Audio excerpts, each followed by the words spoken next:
I know it seems like Andre worries about everything, but I really understand where that comes from. Everyone's seen the pictures, but I can tell you it was really tough to be doing hands-on work when we were losing entire species. For me, it was the whales, but for Andre, it was the turtles. I stayed to help him. Several of the other scientists did as well. By then, only Andre's protected nests were the ones producing turtles in the region.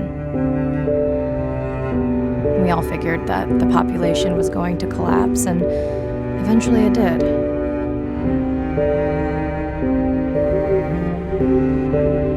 But seeing this large man spend day after day carrying tiny turtles from the nest to the water,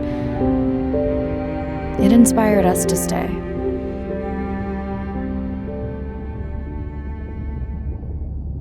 I mean, coming back now, it feels like another world. Andre is not an angry man, Irina. He's just a man who gets angry when he sees people say it's too hard, or that they don't care at all. Yeah.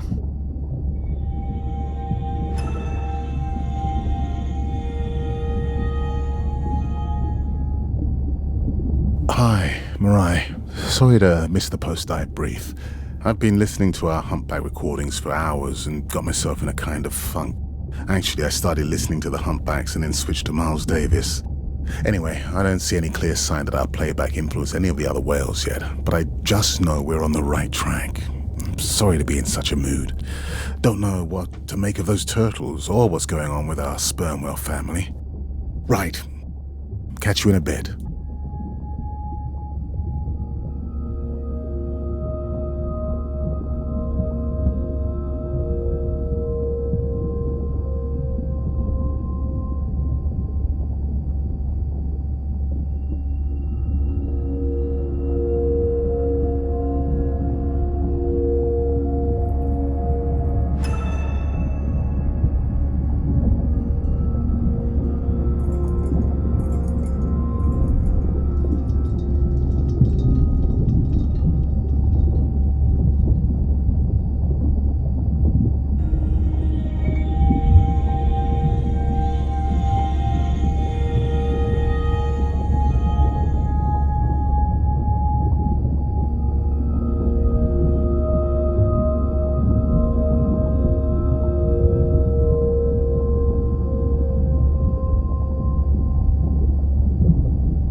Jellyfish have mechanisms of self-repair.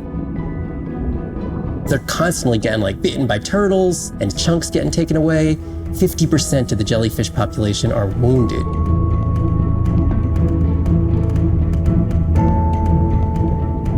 So they've gone through 500 million years living, persisting in the ocean in simplicity, and they've come up with some remarkable ways of living. There's something called the immortal jellyfish and how they age, aging in reverse, which we're just beginning to understand, where they get old and then degenerate back into a youth again. In understanding the gene pathways and how this happens, this could look at, humans. We don't have this capacity to age in reverse. It's like Benjamin Button, and it's here. And it just takes the kind of focus and dedication to look at that jellyfish and to grow that jellyfish and to figure out how to use the best available scientific tools to get at this question. It's just about kind of looking super deeply and letting the secrets unfold.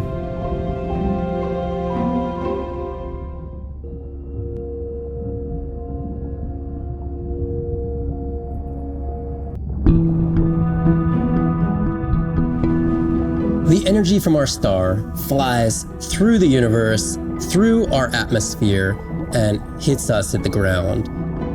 But now, when we go underwater, the ocean properties of water are like pure blue filter. So it's going to filter out all these other wavelengths except blue. As you go down further, it's primarily blue, blue, blue till 700 meters. And at that level, there's still faint photons of sunlight in the blue range. And we call this the twilight zone. And there, animals are still perceiving a tiny little bit of our sun's energy. Below this, it's gone 24/7 darkness. And it turns out that there's a ton of color vision down in the deep. So it's like they're making enough light down there to be able to be satisfying all the eyes of the deep sea creatures. So it's not this totally dark world down there. It's still light. It's just the animals are making the light rather than the sun. We've designed all this technology to kind of satisfy our visual hardware. As I started looking at other animals, they have totally different hardware. And I've been looking at everything through these silly little primate eyes. We have to overcome our humanness to jump behind the world of a shark or another creature and see the world from their perspective. We found a biofluorescent shark, and it only sees right at the blue-green interface. So it's really just tuned to a very similar spectrum to the environment it lives in. This fluorescence was creating greater contrast for the shark. It's like this endless well of information. We're at the very tip of the iceberg.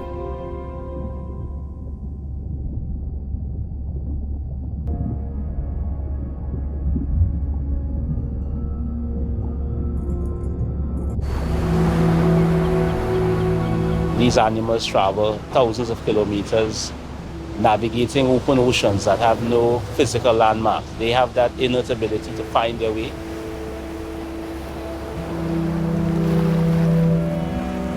They're only sharing our beach for a short point in time, but they need protection because man has brought an ancient species to near extinction.